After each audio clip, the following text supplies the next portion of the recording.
सबसे पहले आप सभी लोगों से माफ़ी चाहता हूँ। मुझे भी दुख है। देखिए, हम लोगों ने क्या किया है कि वाईफाई कनेक्शन ले रखा है एयरटेल कंपनी का, और कुछ समय से आप लोग देख रहे हैं कि उसमें बहुत सारी समस्याएं देखने को मिल रही हैं। इसीलिए आप देख रहे हैं कि ना तो आपकी वीडियो क्लास टाइम से रिकॉर्ड हो पा रही है और ना ही टाइम से आप लोगों के पास आ पा रही है। और आज हम जब रिकॉर्ड कर रहे हैं ना, तब भी वो समस्या ठीक नहीं हुई है। आज अगर ठीक नहीं होती तो हम लोग दूसरा कनेक्शन ले लेंगे, दूसरी किसी कंपनी का। लेकिन जो क्लासें छूटती हैं उसका बड़ा दुख होता है। देखिए, और आप लोगों को न्यूज़पेपर तो मैं टेलीग्राम पर डाल देता हूँ, तो वहाँ से डाउनलोड करके पढ़ लिया करिएगा। सुबह 7 बजे वहाँ डाल देता हूँ, ठीक है। बाकी माफ़ी चाहता हूँ आप लोगों से।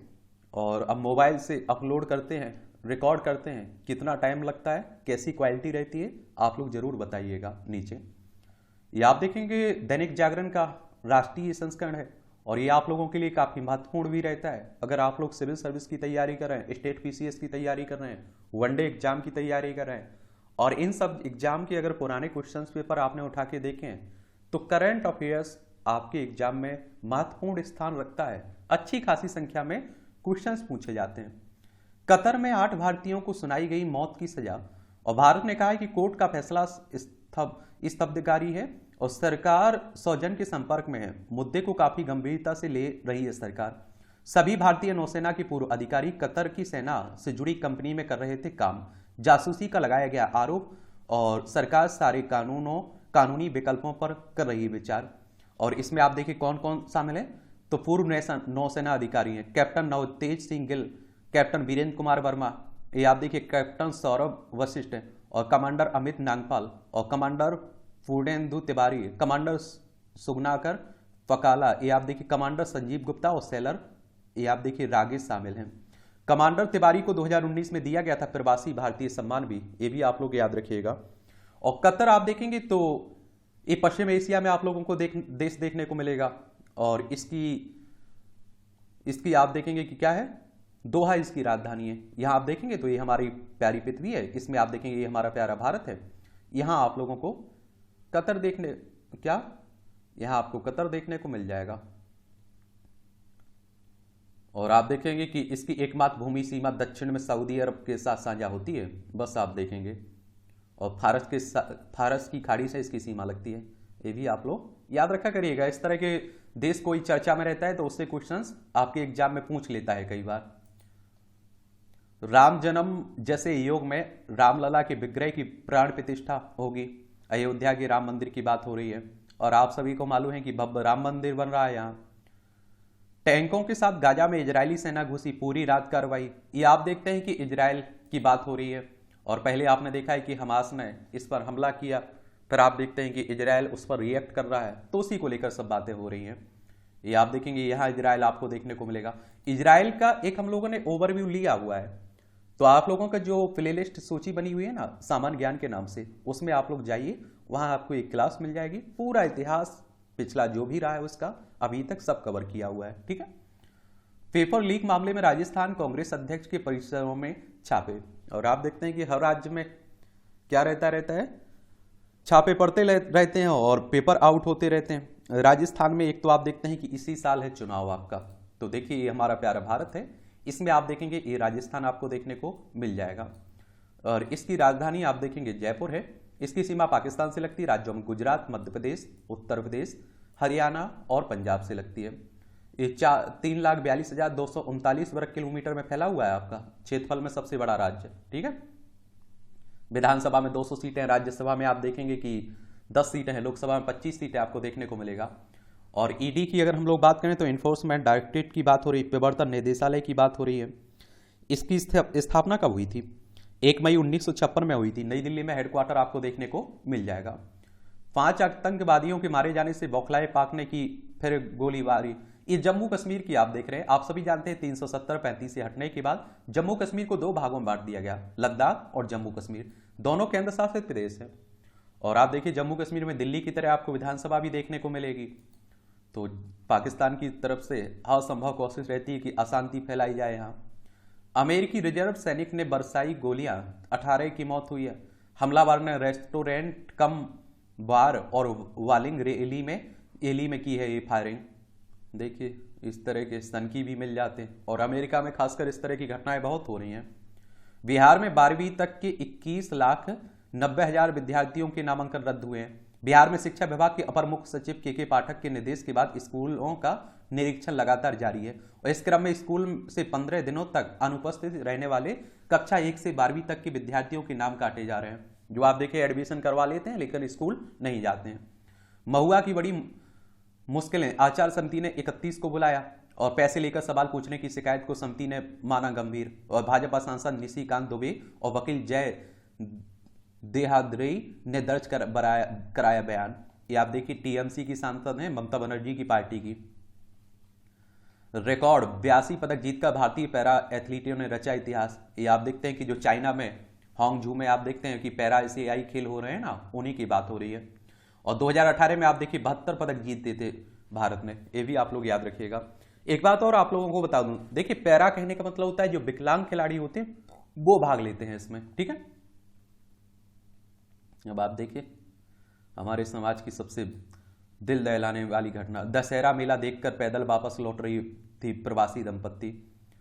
और आप लोगों को एक बात और बता दूं कि हम देखिए कल मैं दशहरा के दिन मैं भी गया हुआ था कि देखा हूं रावण जला रहे हैं लोग, उस पर आप देखते हैं कि पत्थर मार रहे हैं, डंडे मार रहे हैं, मुझे हंसी आ रही थी। आप सोचिए कि हम रावण से भी गए गुजर चुके हैं, हमारा आप देखिए क्या औकात है उसे जलाने की। 15 दिनों में 50% से ज्यादा महंगा हुआ प्याज, या प्याज के दाम में फिलहाल राहत मिलने की उम्मीद नहीं, बिगड़ सकता है त्योहारों का जायजा। अफगानिस्तान से आने वाली प्याज की दिल्ली और पंजाब की मंडियों में आपूर्ति शुरू हो गई है। पहले टमाटर के हाल थे, अब प्याज के हाल हो गए। ये आपकी राष्ट्रीय राजधानी दिल्ली से जुड़ी खबरें हैं। दंगों के मामले में पुलिस की जांच में 2 सजा से ज्यादा बरी हुए आरोपित। ये आप देखेंगे 3.5 वर्षों में सिर्फ 16 मामलों में आरोपित दोषी ठहराए गए, 73 बरी हो गए हैं। 2020 की बातें हैं ये सब। आवाज उठाने की आजादी पर तनाव की आशंका को नहीं कर सकते हैं नजरअंदाज, यह हाईकोर्ट का रामलीला मैदान में बैठक की मांग वाली याचिका खारिज करते हुए दिल्ली हाईकोर्ट ने टिप्पणी की है। याचिका में पुलिस को सार्वजनिक बैठक की अनुमति देने के संबंध में निर्देश देने की थी मांग। इसमें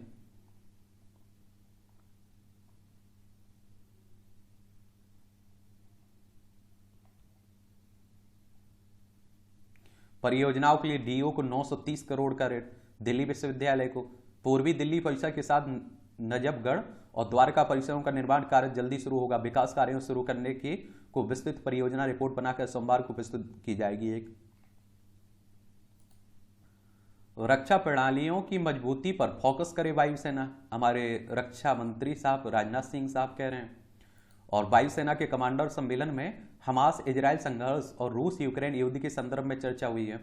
चीन से लगातार सीमा की सुरक्षा स्थिति की भी की जा रही है व्यापक समीक्षा, और चीनी पनडुब्बियों और युद्धपोतों पर नजर रख रही भारतीय नौसेना। हिंद महासागर क्षेत्र में घूम रहे 3 चीनी युद्धपोत और पनडुब्बियां, फारस की खाड़ी में चीनी पाकिस्तानी नौसेनाएं करने वाली हैं अभ्यास।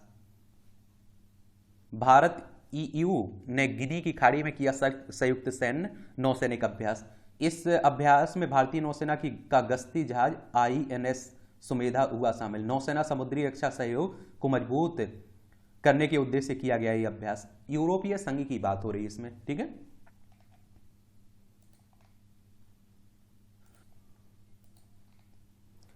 भारत देश का मूल नाम भारतीयता की भी पहचान, भारत और इंडिया पर विवाद खड़ा कर रहे लोगों को केंद्रीय शिक्षा मंत्री ने बताया कुंठित। ये आप देखो उत्तराखंड के स्कूली पाठ्यक्रम से हटेगा इंडिया शब्द। जब से आपने देखा है कि जो विपक्षी पार्टियां उन्होंने अपने गठबंधन का नाम इंडिया रखा हुआ है, तब से आप देख रहे हैं कि सब बातें हो रही हैं, सब जगह से इंडिया हटाने की बात हो रही है।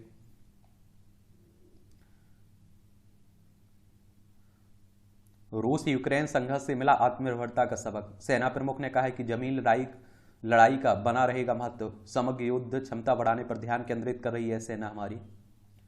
विकसित भारत संकल्प यात्रा में होगी IEC बैन, मोदी 15 नवंबर को झारखंड से हरी झंडी दिखाकर यात्रा को करेंगे रवाना। केंद्र की उपलब्धियों से देश भर के लोगों को रूबरू कराएगी यह यात्रा। आप देखेंगे प्रमाणित व वैज्ञानिक रूप से तैयार बीजों को मिलेगा बढ़ावा।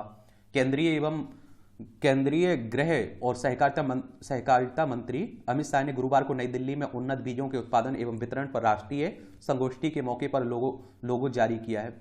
और साथ में आप देखिए भारतीय बीज सहकारी समिति लिमिटेड के अध्यक्ष योगेंद्र कुमार, ये आप लोगों को दिखाई दे रहे हैं। क्या अगले साल पाक जाएंगे भारतीय पीएम और विदेश मंत्री? दोनों देशों के रिश्तों को सुधारने की हो सकती है नई कोशिश। किर्गिस्तान के बिश्केक में गुरुवार को संघाई सहयोग संगठन के 22वें सत्र को संबोधित करते विदेश मंत्री हमारे जयशंकर साहब। एक बात और आप लोगों को बता दूं, देखिए पाकिस्तान से आज नहीं कल हमें कभी ना कभी तो रिश्ते सुधारने ही होंगे। एक कहावत है कि हम लोग दोस्त बदल सकते हैं, पड़ोसी नहीं बदल सकते हैं। और आप देखिए इतना सब होने के बाद भी हम लोग चाइना से बात कर रहे हैं, पाकिस्तान से बात करते रहते हैं कि भैया सुधर जाओ। संघाई कॉरपोरेशन ऑर्गेनाइजेशन की बात करें तो 15 जून 2001 में इसकी स्थापना हुई थी। कब? 2001 में इसकी स्थापना हुई थी। और आप देखेंगे इसमें मेंबरों की बात करें तो China, India, Iran, Kazakhstan, Kyrgyzstan, Pakistan, रूस और आप देखिए तजाकिस्तान, उज्बेकिस्तान इसमें सदस्य आपको देखने को मिलेगा। दुनिया या भौगोलिक दायरे और जनसंख्या के मामले में दुनिया का सबसे बड़ा देश है, सबसे बड़ा क्षेत्रीय संगठन है जो लगभग 80% क्षेत्र को कवर करता है, तो ये भी याद रखिएगा। और पाकिस्तान की बात करते हैं तो लद्दाख, जम्मू कश्मीर, पंजाब, राजस्थान, गुजरात 5 राज्यों की सीमा लगती है हमारी। अब आप देखिए ये आपके विधानसभा चुनाव है, छत्तीसगढ़, मध्य प्रदेश, राजस्थान और तेलंगाना चले जाइए, फिर मिजोरम चले जाइए। अब ये चुनाव करवाता कौन है? ये आप देखते हैं कि इलेक्शन कमीशन ऑफ इंडिया, भारतीय निर्वाचन आयोग। और आप सभी जानते हैं कि एक संवैधानिक संस्था है। संविधान के अनुच्छेद 324 के तहत इसकी स्थापना की बात की गई है। 25 जनवरी 1950 में स्थापना हुई थी। नई दिल्ली में इसका सचिवालय देखने को मिलेगा। पहले मुख्य चुनाव आयुक्त हमारे सुकुमार सेन थे। 25 जनवरी को आप लोग मतदाता दिवस भी मनाते हैं। एक दूसरे पर आरोप प्रत्यारोप खूब चल रहा है, देखिए आप लोग।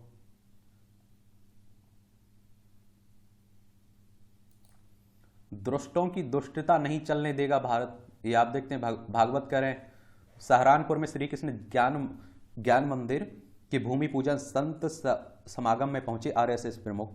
देखिए आरएसएस की बात करें तो एक राष्ट्रीय स्वयंसेवक संघ की बात हो रही है, एक पुराना संगठन है। हिंदू राष्ट्र की बात करता है, हिंदुत्व की बात करता है। इसकी स्थापना 27 दिसंबर 1925 में हुई थी।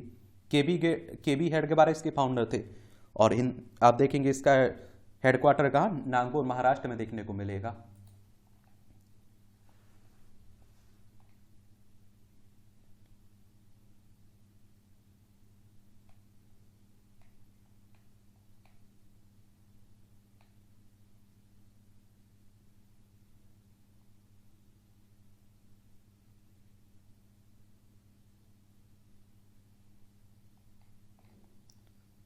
युवा सप्ताह में 70 घंटे काम करें, नारायण मूर्ति करें। इन्फोसिस संस्थापक बोले भारत की कार्य उत्पादन दुनिया में सबसे कम है। भारतीय युवाओं को पश्चिम की गलत आदतों को अपनाने से बचना चाहिए।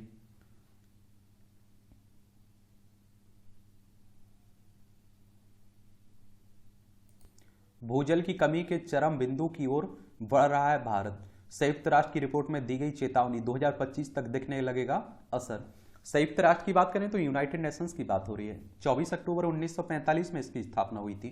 न्यूयॉर्क यूएसए में इसका हेडक्वार्टर देखने को मिलेगा। एक बात आप लोग भी अनुभव करते होंगे, देखते होंगे, एक समय होता था कि कम ही आप देखते हैं कि गहराई में अगर कुआं खोदते थे या ट्यूबवेल लगवाते थे तो आप देखते थे कि आसानी से पानी आ जाता था। आज आप देखिए कुओं की गहराई बढ़ती जा रही है लेकिन पानी देखने को नहीं मिल रहा है। तो जो भूजल है वो नीचे जाता जा रहा है, उसका हम लोग इतना क्या दोहन कर रहे हैं। गेट में पहली बार एआई और डाटा साइंस के भी पेपर होने की बात हो रही है।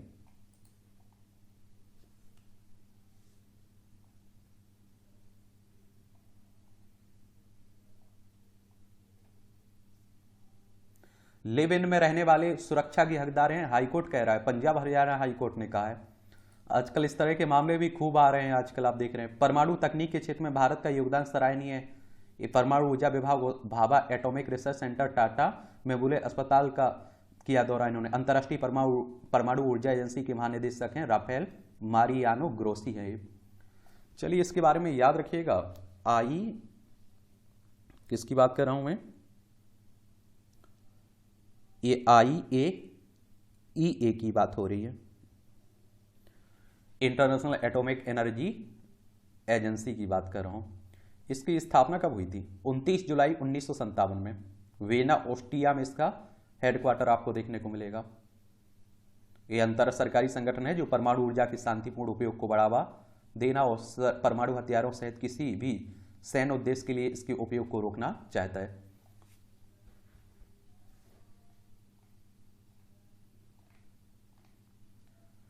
टिकट कैंसिल के बाद रिफंड नहीं देने की सबसे ज्यादा शिकायतें हैं, आप देखिए, विमान कंपनियों द्वारा ऐसा किया जाता है। नीट यूजी काउंसिलिंग में ओबीसी को 27% आरक्षण न देने को चुनौती दी गई। मध्य प्रदेश हाईकोर्ट में दाखिल की गई जनहित याचिका।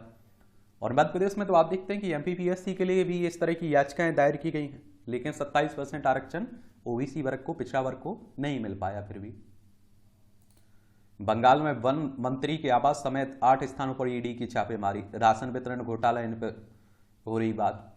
पश्चिम बंगाल में भी बहुत सारे आप देख रहे हैं कि घोटाले सामने आ रहे हैं।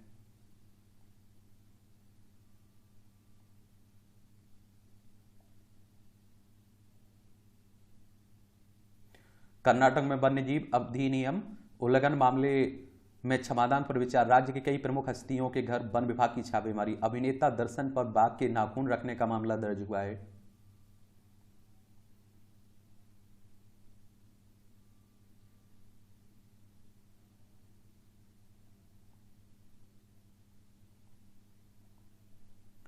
पंचायतों को देकर नई पहचान। युवा प्रधान हिमालय बचाने का कर रहा है आह्वान। उत्तरकाशी में दुर्गम क्षेत्र की दोड़ी पंचायत को प्रधान अंकुश ने विकास कार्यों संग सुरक्षित हिमालय परियोजना को बनाया अहम भागीदार।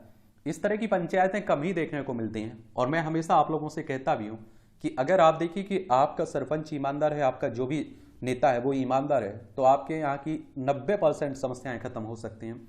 लेकिन पंचायत में आप देखिए रहने वाले जो मतदाता हैं उन्हें भी जागरूक होना चाहिए। अगर आप पैसे में बिक जाते हैं तो फिर आप देखते हैं कि अगर कोई आप पर 30 से 35 लाख खर्च कर रहा है पंचायत में, तो सबसे पहले वो निकालेगा। और अगर आप फ्री में वोट करते हैं, अच्छे से वोट करते हैं, अच्छे सरपंच को चुनते हैं, तो वो आपके लिए काम करेगा। वो कहाँ ले जाएगा पैसा? ये आप देखिए संपादकीय पाठ है, ये आपको प्रीलिम्स में, मुख्य परीक्षा में, इंटरव्यू में हर जगह मदद पहुंचाते हैं एक तरह से। कानूनों में सुधार पर हो गहन विचार विमर्श। ये आप देखिए केंद्रीय गृह मंत्री अमित शाह ने हाल ही में पुलिस स्मृति दिवस के अवसर पर कर्तव्य पालन करते हुए बलिदान देने वाले पुलिस कर्मियों को श्रद्धांजलि देते हुए 3 प्रस्तावित कानूनों, भारतीय न्याय संहिता, भारतीय नागरिक सुरक्षा संहिता, भारतीय साक्ष्य अधिनियम का उल्लेख किया है और इनके द्वारा न्याय प्रणाली में परिवर्तन लाया जाना है। 11 अगस्त को संसद में गृह मंत्री ने कहा था कि ये कानून ब्रिटिश सरकार द्वारा बनाए Indian penal code, criminal procedure code, Indian evidence act की जगह लागू किए जाएंगे। प्रस्तावित कानूनों का मसौदा संसदीय समिति के समक्ष विचाराधीन है और समिति जल्द ही अपनी रिपोर्ट को अंतिम रूप देगी। और इस समिति के सदस्य पी चिदम्बरम, डेरेक ओब्राउन ने इस पर आपत्ति जताई कि समिति को पर्याप्त समय नहीं दिया गया है। उन्होंने इस पर बल दिया कि इन कानूनों पर सुप्रीम कोर्ट और हाईकोर्ट के जज, bar council of India, supreme court bar association, मानवाधिकार संगठनों और वरिष्ठ पुलिस अधिकारियों से गहन विचार विमर्श की आवश्यकता है। इंडियन पुलिस फाउंडेशन ने प्रस्तावित अधिनियमों पर संसदीय समिति को एक विस्तृत ज्ञापन भी दिया है। आशा की जाती है कि उस पर गंभीरता से विचार होगा। पुराने तीनों कानूनों को हटाने के बारे में मुख्य रूप से 3 दलीलें दी गई हैं। एक तो यह है कि वे औपनिवेशिक धरोहर हैं, दूसरी यह है कि वे भारतीय गणतंत्र की आकांक्षाओं को प्रतिबिंबित नहीं करते, और तीसरी यह है कि उनमें तकनीक के प्रयोग के प्रावधान नहीं है। और आप देखिए कि यह सही है कि पुराने कानूनों को एक विदेशी हुकूमत ने बनाया था, परंतु हमें यह भी मानना पड़ेगा कि एक कानून मोटे तौर पर समय की कसौटी पर खरे उतरे। भारत जैसे विविधता से भरे देश में ऐसे कानून बनाना आसान नहीं था जो सफल लागू हो सकें। यह सही है कि ब्रिटिश सरकार का उद्देश्य भारत में अपनी सत्ता बनाए रखना था, फिर भी उस कानूनों का व्यवस्था बनाए रखने में योगदान रहा है। इसके बाद भी इसमें संदेह नहीं है कि ब्रिटिश सरकार द्वारा बनाए गए कानूनों में व्यापक परिवर्तन जरूरी है। इस पर बहस हो सकती है कि संशोधन से लक्ष्य पूरा होगा या परिवर्तन से, पर इसमें दो राय नहीं है कि तकनीक का प्रयोग अपरिहार्य है। भारतीय न्याय संहिता कई मायनों में आप देखिए पुराने इंडियन पिनल कोड से अच्छी है और इसमें आतंकवाद को परिभाषित किया गया है। यद्यपि अंतर्राष्ट्रीय स्तर पर आज भी आतंकवाद की कोई सर्वमान्य परिभाषा नहीं है। संगठित गिरोह का भी संहिता में उल्लेख किया गया। अभी तक ऐसे गिरोह के अपराधों से निपटने के लिए राज्य सरकारें मकोका जैसे कानून बनाती थी, अब उसकी आवश्यकता नहीं पड़ेगी। भारतीय नागरिक सुरक्षा संहिता में भी कुछ नए प्रावधान हैं, जैसे किसी अभियोग में केवल 2 स्थगन दिए जा सकेंगे, कम गंभीर अपराधों का समरी ट्रायल किया जा सकेगा और मुकदमे का फैसला ट्रायल समाप्त होने के 30 दिन के अंदर देना अनिवार्य होगा। और भारतीय साक्ष्य अधिनियम में तकनीक को स्थान मिला है। ऐसे सभी मामलों में फॉरेंसिक परीक्षण अनिवार्य होगा, जिसमें 7 साल से अधिक की सजा का प्रावधान है। इसी तरह तलाशी की वीडियो रिकॉर्डिंग की जाएगी। हमें यह भी समझना पड़ेगा कि नए कानूनों को लागू करने से क्या व्यवहारिक दिक्कतें आएंगी। इंडियन पीनल कोड की मुख्य धारा को देश की जनता अच्छी तरह जान गई थी। सारा देश जानता है कि 420 के माने धोखाधड़ी। नए कानून में अपराध की धाराओं को नई संख्या मिल गई है। इससे भ्रम फैलने वाला है। और आप किसी से कह दीजिए कि उसके विरुद्ध धारा 302 का मुकदमा दर्ज हो गया है, तो शायद उसे दिल का दौरा पड़ जाएगा, क्योंकि यह हत्या की धारा है। नई संहिता में यह धारा छिन्नती का एक साधारण अपराध है। और आप देखते हैं कि इसी तरह नागरिक सुरक्षा संहिता में धारा 144 पत्नी और बच्चों के मेंटेनेंस से संबंधित है, जबकि पुरानी सीआरपीसी की धारा के तहत शांति भंग होने की आशंका में आवश्यक आदेश पारित किए जाते थे।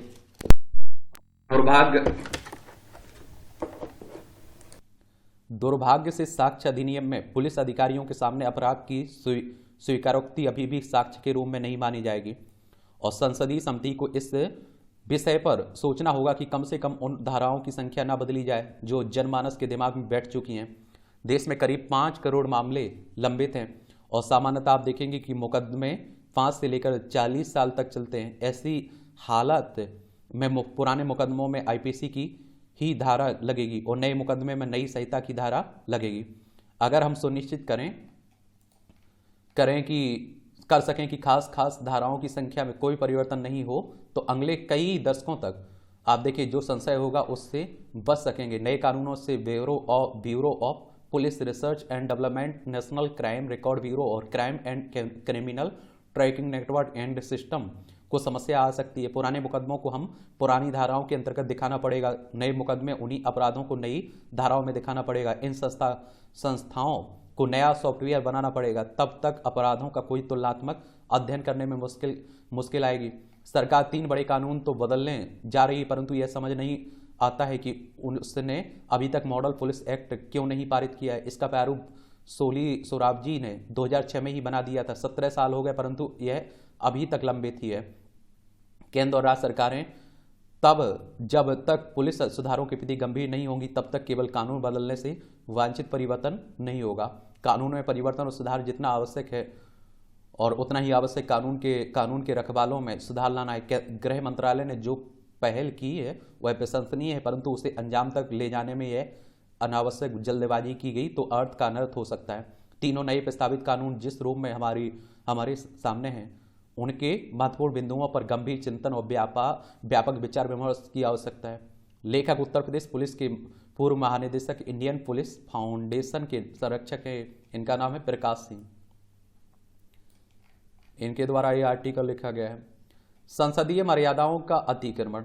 ये आप देखिए, तृणमूल कांग्रेस सांसद महुआ मोइत्रा से जुड़े मामले से 18 वर्ष पूर्व की स्मृतियां फिर ताजा हो गई हैं।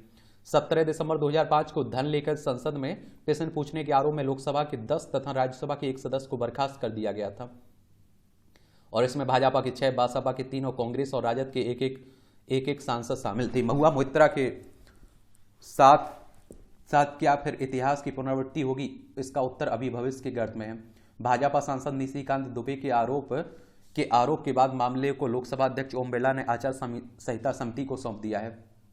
सीबीआई भी इसकी जांच कर रही है। सीबीआई यानी कि सेंट्रल ब्यूरो ऑफ इन्वेस्टिगेशन की बात हो रही है। 1 अप्रैल 1963 में उसकी स्थापना हुई थी। नई दिल्ली में हेडक्वार्टर देखने को मिलेगा। तृणमूल कांग्रेस ने इस मामले से स्वयं को अभी तक अलग रखा हुआ है।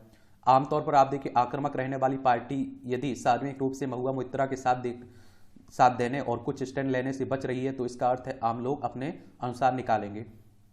बस 2005 में सांसदों पर आरोप लगने की 11 दिनों के भीतर निर्णय हो गया था। तब एक टीवी चैनल ने स्टैंडिंग ऑपरेशन किया था, जिसमें सांसदों द्वारा पैसे लेकर प्रश्न पूछने के लिए तैयार होने का संदेश आ रहा था। हालांकि आप देखिए सांसदों ने प्रश्न पूछे नहीं नहीं था, और ना ही आप देखिए पैसे लेते दिखे थे। संसद के दोनों सदनों ने इसके लिए एक एक समिति गठित की थी और उनकी अनुशंसा के आधार पर आरोपित सांसदों की सदस्यता खत्म कर दी गई थी।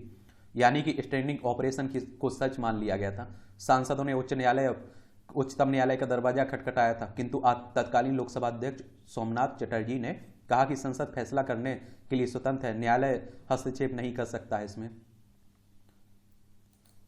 महुआ मोइत्रा के मामले में यह सामने आया है कि अदानी समूह पर आरोप लगाने के लिए उन्होंने उनकी प्रतिस्पर्धी कंपनी हीरानंदानी समूह का उपयोग किया, और एक सांसद द्वारा किसी कॉरपोरेट समूह को संसद की अपनी ईमेल आईडी पासवर्ड देना सामान्यतः हाथ करता है। राष्ट्रीय सूचना विज्ञान केंद्र ने पुष्टि की है कि महुआ मोइत्रा की संसद की ईमेल आईडी दुबई से इस्तेमाल हो रही है थी। हीरानंदानी समूह के मालिक दर्शन हीरानंदानी ने भी आचार संहिता समिति को सौंपे गए शपथ पत्र में क्या कहा इन्होंने कि अदानी पर निशाना साधने के लिए महुआ मोइत्रा की ईमेल आईडी का उपयोग किया गया था। उन्होंने ऐसे प्रश्न तैयार किए जिन्हें वह संसद में उठा सकती थी, और इन प्रश्नों में मोदी सरकार द्वारा अदानी समूह को वांछित सहयोग करने का संदेश निकलता है, और जिससे सरकार को शर्मिंदा करने और अदानी समूह को निशाना बनाने में मदद मिलती है। दर्शन हीरानंदानी के हलफनामे के बाद मामला गंभीर हो जाता है। क्या इसे एक संसद के आचरण के अनुरूप माना जा सकता है, जो संविधान और आपदा की गरिमा की शपथ लेता है? जिस ढंग से अदानी को आधार बनाकर मोदी सरकार को कटघरे में खड़ा करने का अभियान चला और विदेशी शक्तियां भी उसमें शामिल हुई, उसके बाद सरकार निश्चित रूप से ही इसकी तह तक जाना चाहेगी। अभी तक जो तथ्य सामने आए हैं वे इस ओर संकेत करते हैं कि महुआ राजनीतिक रूप से मोदी सरकार को घेरना चाहती थी और प्रधानमंत्री को सत्ता का दुरुपयोग करते हुए अदानी समूह को अवांछित लाभ पहुंचाने वाला साबित करना चाहती थी। इसके लिए उन्होंने हीरानंदानी समूह का उपयोग किया। पहले महुआ मोइत्रा हीरानंदानी समूह के पास पहुंची या हीरानंदानी महुआ मोइत्रा के पास, यह जांच से ही स्पष्ट हो पाएगा। किसी सांसद के पास आपस में प्रतिस्पर्धा कर रहा कोई कॉर्पोरेट समूह पहुंचे तब भी उसे सांसद होने के दायित्व का ध्यान रखना होगा। पूंजीपति कॉर्पोरेट अपने अनुसार सत्ता का उपयोग करने की कोशिश करते हैं, और एक सांसद, मंत्री या नौकरशाह की पहचान इसी में है कि वह देश हित को प्रमुखता दे। पहली दृष्टि महुआ का सांसद के रूप में आचरण इन कसौटियों पर खरा नहीं उतरता है। और शपथ पत्र में दर्शन हीरानंदानी ने यह भी आरोप लगाया है कि महुआ मोइत्रा उनसे महंगे सामानों की मांग करने के लिए दबाव डालती थी, और एक समय महुआ मोइत्रा के निकटतम मित्र रहे अधिवक्ता जय अनंत देहाद्राई ने भी आरोप लगाया कि लोकसभा में उन्होंने लगभग 50 ऐसे प्रश्न पूछे जो दर्शन हीरानंदानी के व्यावसायिक एवं निजी हित से संबंधित थे। महुआ ने 2019 में निर्वाचित होने के बाद कुल 62 प्रश्न पूछे। यह देखना होगा कि इनमें कितने अदानी और हीरानंदानी समूह से संबंधित थे। महुआ जब से लोकसभा में आई हैं तब से उन्होंने स्वयं को एक लिबरल, सेकुलर और मोदी सरकार के विरुद्ध संघर्ष करने वाली महिला की छवि बनाने की भरसक कोशिश की है। इसके लिए उन्होंने असंसदीय शब्दों तक का इस्तेमाल किया है। तृणमूल कांग्रेस बंगाल ही नहीं, राष्ट्रीय स्तर पर भी स्वयं को भाजपा संघ और प्रधानमंत्री मोदी के विरुद्ध सबसे मुखर पार्टी और अपना नेता ममता बनर्जी को प्रमुख चेहरा बनाने की कोशिश कर रही है। ममता बनर्जी ने संसद में ऐसी कई महिलाओं को भेजा जो बंगाल में बुद्धिजीवी और कलाकार के तौर पर जानी जाती हैं। इस कारण उनके सांसदों को काम करने, बोलने आदि में थोड़ा ज्यादा स्वतंत्रता रही है।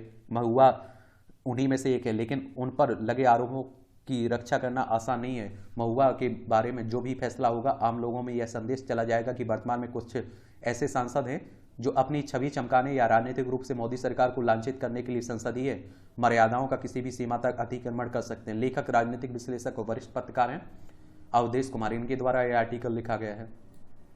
आकांक्षा और शांति। आधुनिक जीवन के सार्वजनिक चर्चित शब्द हैं सुख और शांति। हर आदमी सुख और शांति चाहता है, कोरा सुख नहीं चाहता है, शांति भी चाहता है, क्योंकि वह जानता है कि शांति के बिना सुख का अनुभव नहीं हो सकता। अच्छा आर्टिकल लिखा जाता है, देख लिया करिएगा। कतर की कारस्तानी। आप देखिए, कतर की एक अदालत की ओर से जो भारतीय नौसेना के 8 पूर्व अधिकारियों को मौत की सजा सुनाया जाना स्तब्ध और विचलित करने वाला है। यह फैसला एक ऐसे समय में आया जब इजरायल पर हमास के बर्बर हमले को भारत ने 2 टूक शब्दों में आतंकी हमला करार दिया है। कतर हमास को न केवल वित्तीय सहायता उपलब्ध कराता है, बल्कि इस आतंकी संगठन के सरगनाओं को संरक्षण भी देता है, और उसका हमास पर कितना प्रभाव है इसका पता इससे चलता है कि अमेरिका, कनाडा, ब्रिटेन आदि कतर से इसके लिए आग्रह कर रहे हैं कि वह हमास के आतंकियों की ओर से बंधक बनाए गए उनके नागरिकों के साथ इजरायल को मुक्त कराए। एक बात और आप लोग याद रखिए कि देखिए हमास जो संगठन है इसे बहुत सारे देश आतंकी संगठन कहते हैं। बहुत सारे देश आप देखते हैं कि इसे एक आप देखते हैं कि अपने अधिकारों के लिए लड़ने वाला संगठन भी मानते हैं। पराली जलाने के बहाने विजयदशमी पर पराली जलाने की किस तरह होड़ मची, इसका अंदाजा इससे लगाया जा सकता है कि शाम 6 बजे तक 360 मामले सामने आ गए हैं।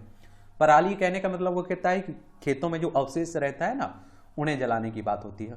और इससे आप देखते हैं कि पर्यावरण को नुकसान होता है, किसानों के जो खेत होता है उसकी उत्पादन क्षमता भी घटती है। महिला किसानों की शोध। बीते दिनों राष्ट्रपति द्रौपदी मुर्मू ने खेती किसानी से जुड़ी महिलाओं का विषय उठाया। उन्होंने कहा कि महिलाएं बीज बोती हैं, उगाती हैं, फसल काटती हैं, संसाधित करती हैं और उसका विपणन करती हैं। हर अनाज को खेत से थाली तक पहुंचाने में भी अपरिहार्य हैं, और लेकिन अभी भी कृषि खाद्य प्रणालियों की पूरी श्रृंखला उनके अस्तित्व को नकार जाता है। इस कहानी को बदलने की जरूरत है, क्योंकि वे खेत से लेकर थाली तक भोजन पहुंचाने में महत्वपूर्ण भूमिका निभाती हैं। और निसंदेह अनगिनत बदलाव के बीच महिला किसानों की भूमिका, समस्याएं और असमानता की स्थिरता आज भी विमर्श का हिस्सा नहीं बन पाई है। और देश की श्रम शक्ति में बड़ी हिस्सेदारी रखने वाली इन महिलाओं के मन जीवन से जुड़े मुद्दे उठाने और उनका हल निकालने में भी कोताही हुई है। यही वजह है कि भारत के हर हिस्से में खेत खलिहान में नजर आती महिला किसान योजनाओं और नीतियों से नदारद हैं। खेती करती कर्मशील आधी आबादी की आर्थिक मुद्दों से जुड़ी बहस में कोई विशेष मौजूदगी नहीं दिखती है। हालांकि 2018 में शुरू की गई प्रधानमंत्री किसान सम्मान निधि योजना का लाभ 3 लाख महिला किसानों को भी मिलता है, पर यह पर्याप्त नहीं है। यूं तो आप देखिए असमानता और उपेक्षा के दंश से महिलाओं का कोई वर्ग अछूता नहीं है, पर महिला किसानों की भूमिका तो कमोबेश पूरी तरह हाशिए पर ही रही है। वर्कफोर्स में बड़ी भागीदारी रखने वाली इन स्त्रियों की यह अनदेखी वाकई तकलीफदेह है। और विभिन्न क्षेत्रों में महिलाओं की बढ़ती भागीदारी के आंकड़ों में भी महिला कृषकों का जिक्र कम ही होता है। अधिकतर मोर्चों पर उनकी स्थिति और परिस्थिति न्याय संगत नहीं रही है। और राष्ट्रपति द्रौपदी मुर्मू ने कहा है कि महिलाओं को कृषि ढांचे के पिरामिड में सबसे नीचे रखा जाता है और उन्हें ऊपर आने तथा निर्णय लेने वालों की भूमिका निभाने के अवसर से वंचित किया जाता है। एक और देश के सर्वांगीण विकास के लिए श्रम शक्ति में आधी आबादी की भागीदारी बढ़ाने की बात होती रहती है, और दूसरी ओर आप देखें कृषि प्रधान कहे जाने वाले हमारे देश में खेती किसानी में लगी महिलाओं का श्रम हमेशा से ही उपेक्षित रहा है, जबकि कृषि उससे जुड़ी अन्य कार्यों में आप देखिए महिलाओं की भागीदारी पुरुषों से कहीं ज्यादा ही है। कृषि क्षेत्र में कुल श्रम की 60 से 80% तक हिस्सेदारी महिलाओं की होती है। खेती किसानी से जुड़े 73% काम महिला किसान ही करती हैं। घर की दूसरी जिम्मेदारियों का भी निर्वहन उनके हिस्से में होता है। आज महिला किसान सशक्तिकरण परियोजना जैसे कार्यक्रम आवश्यक हैं जो सीधे महिला किसानों से को संबोधित करते हैं। आप देखिए जब महिलाओं के सशक्तिकरण पर कोई क्वेश्चन लिख रहे हैं, आंसर राइटिंग कर रहे हैं, निबंध लिख रहे हैं, तो ये सब आंकड़े बताया करिएगा, वहाँ उल्लेख किया करिएगा। ये छोटी छोटी कॉलम है, देख लिया करिएगा। कौशल विकास की दिशा में सार्थक कदम। उच्च शिक्षा में अध्ययनरत छात्रों को रोजगार के लिए अधिक से अधिक योग्य बनाने के लिए यूजीसी ने स्नातक पाठ्यक्रम में इंटर्नशिप अनिवार्य करने का निर्णय लिया है और वर्तमान शब्द से ही इसे लागू करने की योजना बनाई जा रही है। और हमारे देश में यह माना जाता है कि उच्च शिक्षा के रूप में हमारे युवा डिग्री तो प्राप्त कर लेते हैं, परंतु समुचित कौशल या फिर काम करने की योग्यता पर्याप्त रूप से नहीं सीख पाते हैं। ऐसे में इस तरह की योजनाओं को युवाओं के कौशल विकास की दिशा में सार्थक कदम कहा जा सकता है। उच्च शिक्षा में भारतीय भाषाओं में पढ़ाई करने की बात भी हो रही है, अच्छी बात है। शांति के चेहरे के पीछे खरी खरी ये तंज कसा जाता है। जातिवार गणना को मुद्दा बनाने में असफल कांग्रेस। ये आप देखेंगे कि देखिए जाति आधारित जनगणना की बात हो रही है और अंतिम बार आप देखते हैं कि 1931 में आंकड़े जारी हुए थे। तब से आप देख रहे हैं कि जातिगत जनगणना के कोई आंकड़े नहीं आए हुए हैं। जाति आधारित जनगणना कहने का मतलब है कि इस जाति की संख्या इतनी है, इस जाति की संख्या इतनी है। और जनगणना की बात करें तो 1872 में लॉर्ड मेयो के समय में शुरू हुआ था। 1881 से आप देखते हैं कि नियमित जनगणना शुरू हुई थी लॉर्ड रिपन के समय से। और आप देखते हैं कि ये क्या होता है, हर 10 साल में होती है हमारे देश में। रोजगार से संभव मानव तस्करी पर अंकुश। ये बिजनेस इकोनॉमी की बात हो रही है। बिकवाली से 900 अंक टूटा सेंसेक्स, 64,000 से नीचे गिरकर 63,148 अंक पर बंद हुआ बीएसई का प्रमुख सूचकांक। 3279 अंक गिर चुका है सेंसेक्स में बीते 6 सत्रों के दौरान। बीमा पॉलिसी के शब्दों को सरल बनाएगी समिति। लोन लेने वालों को सुबह 8 बजे से पहले फोन न करें रिकवरी एजेंट। ये आरबीआई ने बैंकों और एनबीएफसी के लिए निर्देश प्रस्तावित किए। कहा मुख्य प्रबंधन कार्यों को आउटसोर्स नहीं करे वित्तीय संस्थाएं। और आप देखेंगे कि एक बात आरबीआई की बात करें तो रिजर्व बैंक ऑफ इंडिया की बात हो रही है, हमारी केंद्रीय बैंक है। बैंकों का बैंक भी आप लोग कहते हैं इसे। 1 अप्रैल 1935 में स्थापना हुई थी। मुंबई में हेडक्वार्टर देखने को मिलेगा। भारत ने शुरू किया रेफरेंस फ्यूल का उत्पादन, और आप देखिए रेफरेंस पेट्रोल और डीजल का उत्पादन शुरू कर दिया है भारत ने। इसके साथ ही भारत इस खास प्रकार के ईंधन का उत्पादन करने वाला देशों में शामिल हो गया है, और इस ईंधन का इस्तेमाल वाहन परीक्षण के लिए उपयोग किया जाएगा। $4 अरब जुटाएगी अदानी न्यू इंडस्ट्रीज। G7 के वाणिज्य मंत्रियों की बैठक में हिस्सा लेंगे गोयल। G7 की स्थापना कब हुई थी आप लोग बताइए। यहाँ आप देखिए विश्व व्यापार संगठन की भी बात हो रही है, WTO की, वर्ल्ड ट्रेड ऑर्गेनाइजेशन की बात कर रहा हूँ। इसके बारे में भी याद रखिएगा, इससे भी कई बार क्वेश्चन पूछ लेता। इस तरह के राष्ट्रीय अंतर्राष्ट्रीय जो संगठन है उनके बारे में तो आपको याद रखना चाहिए। 1 जनवरी 1995 में स्थापना हुई थी। जेनेवा स्विट्जरलैंड में WTO का हेडक्वार्टर देखने को मिलेगा। सितंबर तिमाही में 4.9% की दर से बढ़ेगी अमेरिकी आर्थिकी। कैंट ने पेश की नई premium cookware range. E commerce को लेकर भारतीय रुख के साथ आया अमेरिका। गैर कानूनी निवेश सलाह देने वाली 3 इकाइयों पर सेबी की रोक। सेबी की बात करें अगर हम लोग तो किसकी बात हो रही है, security and exchange board of India की बात कर रहा हूँ। इसकी स्थापना कब हुई थी आप देखेंगे, इसकी स्थापना 12 अप्रैल 1988 में हुई थी। मुंबई में हेडक्वार्टर देखने को मिलेगा। 10 वर्षों में दोगुना हुई ITR भरने वालों की संख्या। ये आप देख रहे हैं इजराइल और हमास के बीच जो सब चल रहा है वही खबरें हैं। सुरक्षा परिषद में अमेरिकी प्रस्ताव पर रूस चीन का वीटो। एक आप लोगों को बताया ना कि सुरक्षा परिषद की बात होती तो UNSC की बात कर रहा हूँ, यूनाइटेड नेशन सिक्योरिटी काउंसिल की। इसकी स्थापना 24 अक्टूबर 1945 में हुई थी। न्यूयॉर्क USA में इसका हेडक्वार्टर देखने को मिलेगा। इसमें 15 सदस्य हैं, तो 5 तो स्थायी सदस्य हैं, 10 अस्थायी सदस्य हैं। लेकिन जो 5 स्थायी सदस्य हैं ना, यही मेन पावर है इसमें चाइना है, फ्रांस है, रूस है, यूनाइटेड किंगडम है, संयुक्त राज्य अमेरिका है।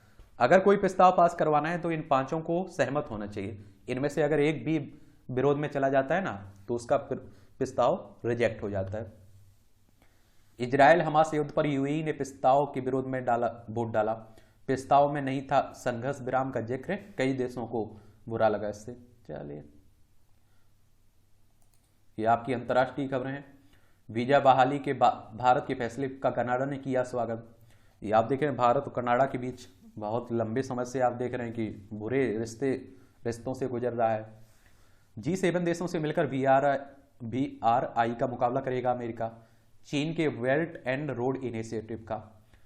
ब्रिटेन में बनेगा दुनिया का पहला AI सुरक्षा संस्थान। ऋषि सुनक कह रहे हैं। आर्टिफिशियल इंटेलिजेंस की बात हो रही है। ब्रिटिश संसद ने जम्मू और कश्मीर दिवस मनाया। देखिए, भारतवंशी वैज्ञानिक प्रतिष्ठित फैराडे पदक से सम्मानित हुए। अमेरिका के स्टैनफोर्ड यूनिवर्सिटी के एमेरेटस प्रोफेसर और भारतवंशी वैज्ञानिक आरोग्य स्वामी पालराज को उनकी खोज MIMO वायरलेस के लिए आप देखिए फैराडे पदक से सम्मानित किया गया है। सबसे पहले 1922 में ओलियर हेविसाइड को यह पदक प्रदान किया गया। फैराडे पदक विज्ञान और आप देखिए प्रौद्योगिकी में लंबे समय से दिया जाने वाला वैश्विक सम्मान है। मैक्सिको में ओटिस तूफान से 27 लोगों की मौत हुई है। कीचड़ में फंसी मैक्सिको के राष्ट्रपति की गाड़ी, देख लीजिए।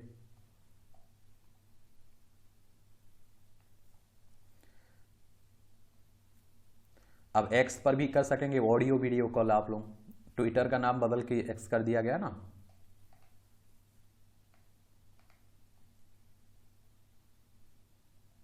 सबसे बड़ी बेदी का बना विश्व रिकॉर्ड। मैक्सिको के मॉन्ट्री में डे ऑफ डेड उत्सव पर इतिहास की सबसे बड़ी रंगीन बेदी बनाने के लिए इसे गिनीज बुक वर्ल्ड रिकॉर्ड में दर्ज किया गया है।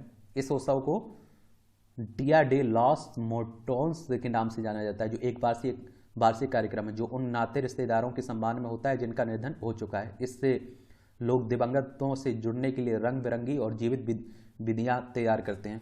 लाइटर्स से चमकती ही इस बेदी को बनाने में आप देखिए 9200 फूलों का प्रयोग किया गया है।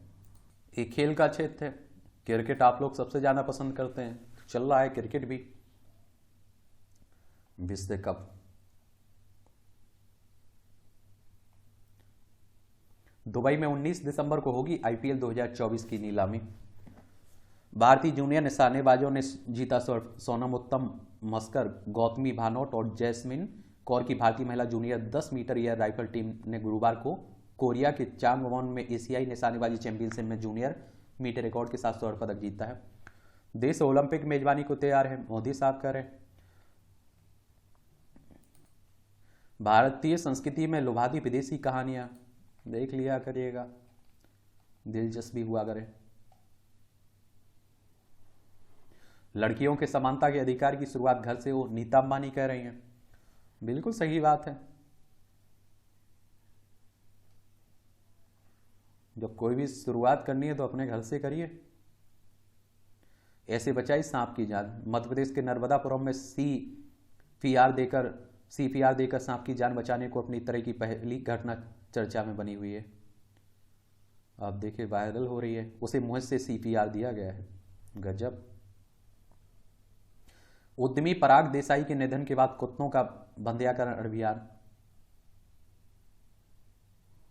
कुत्तों के हमले से आप देखें हो गया था इनका।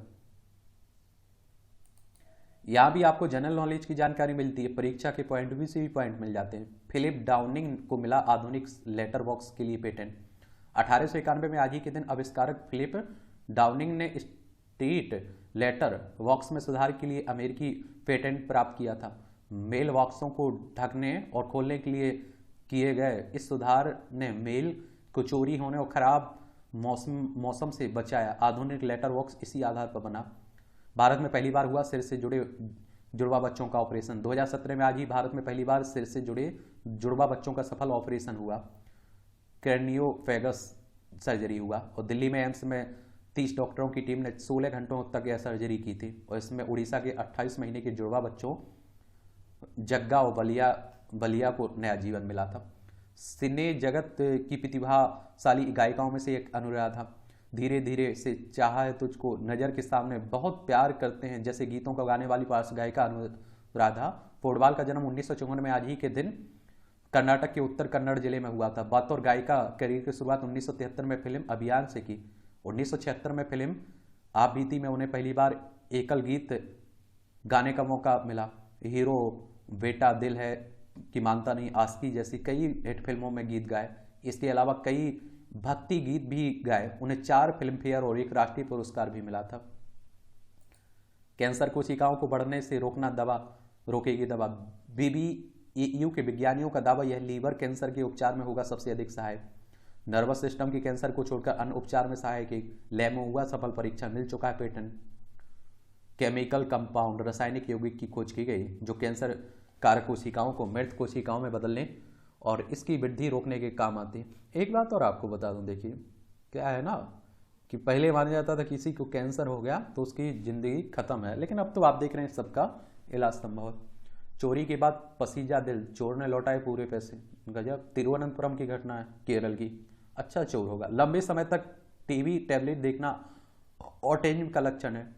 ऑटिज्म स्पेक्ट्रम डिसऑर्डर ग्रसित बच्चे टीवी टैबलेट देखने के लंबा समय बिताते हैं। अंतरिक्ष यात्रा से पहले अंतरिक्ष स्टेशन के लिए रवाना होने से पहले लोगों का अभिनंदन करते अंतरिक्ष यात्री तांग होंगवे, तांग सेंगजी और जियांग सिनलिंग यह विभिन्न कक्षा में अंतरिक्ष विज्ञान अनुप्रयोगों पेलोड परीक्षण करेंगे। लोगों ने तीनों अंतरिक्ष यात्रियों की शुभकामनाएं दी हैं। चीन के मानवयुक्त अंतरिक्ष यान की बात हो रही ना। चीन जीक्वाइंग सैटेलाइट लॉन्च सेंटर से सेंजो 17 मानवयुक्त अंतरिक्ष यान को सफलतापूर्वक विक्षेपित किया इसने। ये आप देखिए कुछ खबरें रहती हैं, देख लिया करिएगा, देखना हुआ करे तो दिलचस्पी हुआ करे मूवियों से जुड़ी। इस तरह से आप देखेंगे कि आज के न्यूज़पेपर की कहानी खत्म होती है। आप लोग पढ़ते रहिए, एंजॉय करते रहिए। आपका कोई सवाल हो मेरे लिए, सुझाव हो तो आप लोग बता सकते हैं। मेरी तरफ से आपको शुभकामनाएं हैं। मेहनत करते रहिए, पढ़ते रहिए आप लोग, ठीक है।